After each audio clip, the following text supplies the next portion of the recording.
Samajwadi Party chief Akhilesh Yadav has reaffirmed that the opposition India Alliance will contest the 2027 Uttar Pradesh Assembly elections together.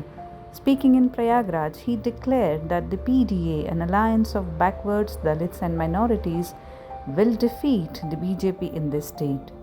Yadav accused the BJP of behaving like a land mafia, specifically calling out the Waqf Amendment Bill as a tool for land grabbing. Wherever they see land, they occupy it, he alleged. He also criticized the BJP for weakening the reservation system and for extracting public money through demonetization and GST. On the Mahakumbh mishandling, he promised an inquiry if SP comes to power, citing drone and CCTV failures during the January stampede. Yadav further accused the government of pressuring families to alter the cause of death. Now, a question for our viewers. Do you think PDA can actually challenge BJP's dominance in UP? Please share your thoughts in the comments below.